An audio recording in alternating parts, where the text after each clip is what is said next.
السلام علیکم ناظرین، میں حفظ بہاری آپ کے ساتھ ہم خیال۔ دجال کون ہے؟ دجال کسے کہتے ہیں؟ دجال کا لفظی معنی کیا ہے؟ احادیث مبارکہ میں دجال کی کچھ نشانیاں بتائی گئی ہیں۔ ان میں سے ایک نشانی اس کی ایک آنکھ ہے۔ ناظرین، نشہ حرام ہے اور نشہ کی ایک تشریح یہ بھی معصومین علیہ السلام سے کی جاتی ہے کہ ہر وہ چیز جس کے بغیر رہا نہ جا سکے وہ بھی نشہ ہے۔ یعنی اس قول کی روشنی میں دیکھا جائے تو اس سے یہ بات واضح ہو جاتی ہے کہ ایک آنکھ سے مراد ایک ہی نقطہ نظر یا پوائنٹ آف ویو بھی ہو سکتا ہے، یعنی تصویر کا ایک ہی رخ دیکھنے والا یا اپنی ہی کہنے والا، دوسرے کی نہ سننے والا اور نہ سمجھنے والا بھی دجالی فتنہ ہو سکتا ہے۔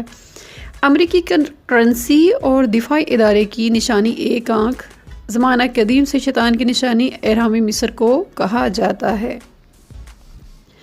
احادیث مبارکہ کی روشنی میں دجال کی آمد کے ساتھ کچھ اور علامتیں بھی پائی جاتی ہیں جن کا اشارہ احادیث مبارکہ سے ملتا ہے۔ فتنوں کا ظہور، فتنوں کی شدت، علم کا اٹھ جانا، والدین کی نافرمانی، عقل کا ناپید ہونا۔ آخری زمانہ فتنوں کا زمانہ ہے۔ آج کے دور کا سب سے بڑا فتنہ تو یہ ہے کہ آپ فتنہ کو بھی فتنہ نہیں کہہ سکتے۔ اب غور طرف بات یہ ہے کہ آخر فتنہ کسے کہتے ہیں؟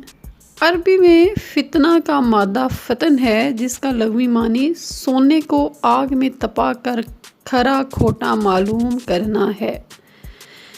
ازہری کہتے ہیں کہ فتنہ عرب میں ابتلا یعنی آزمائش کو کہتے ہیں۔ مذہبی حوالہ سے فتنہ سے مراد ہم باطل کو لیتے ہیں، یعنی حق اور باطل اس طرح مل جاتے ہے تو فتنہ وجود میں آتا ہے، یعنی باطل کو حق میں اس طرح ملا کر پیش کیا جاتا ہے کہ باطل کو اور حق کو، جھوٹ اور سچ کی تمیز مشکل ہو جاتی ہے۔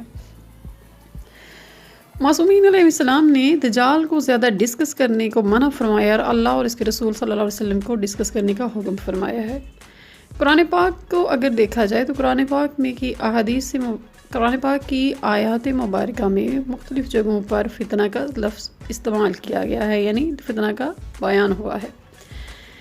یعنی فتنہ یہ کم از کم 11 جگہ پہ ہے۔ نمبر 1 فتنہ بمانی شرک، نمبر 2 فتنہ بمانی کفر، نمبر 3 فتنہ بمانی آزمائش، نمبر 4 فتنہ دنیاوی عذاب، نمبر 5 فتنہ بمانی آگ سے جلانا، نمبر 6 فتنہ بمانی قتل، نمبر 7 فتنہ بمانی راہ راست سے روکنا، نمبر 8 فتنہ بمانی گمراہی، نمبر 9 فتنہ بمانی معذرت، نمبر 10 فتنہ بمانی مسلط، نمبر 11 فتنہ بمانی مجنون۔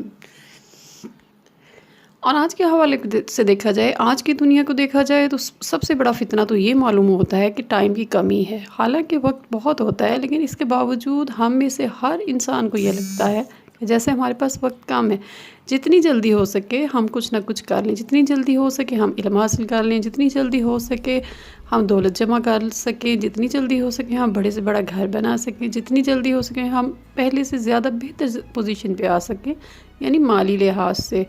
ہاں، البتہ ہم قرآن و احادیث کی طرف جانا یا نماز ادا کرنا یا زیادہ سے زیادہ وظائف کرنا، ذکر و اذکار کرنا، ان چیزوں کی طرف سے ہم دور جاتے ہیں۔ لیکن دنیاوی لحاظ سے شاید دنیا کی محبت بھی ایک فتنہ ہی ہے، اور یہ بھی ایک فتنہ ہے کہ آپ ہر وقت صرف دنیا کے بارے میں سوچیں، دنیاوی کام، دنیا لحاظ شیطانی فتنہ ہے۔ اور شاید یہ بھی دجال کا ہی ایک حربہ ہے کہ اس نے انسان کو ان کاموں کی طرف الجھا کے رکھ دیا ہے۔ ہمیں فتنوں سے بچنے کے لیے احادیث مبارکہ کی زیادہ سے زیادہ ریسرچ کرنی چاہیے اور ہمیں یہ جاننے کی کوشش کرنا چاہیے کہ ہم اس سے کس طرح محفوظ رہ سکتے ہیں۔ اپنا خیال رکھیے گا۔ السلام علیکم ورحمۃ اللہ وبرکاتہ۔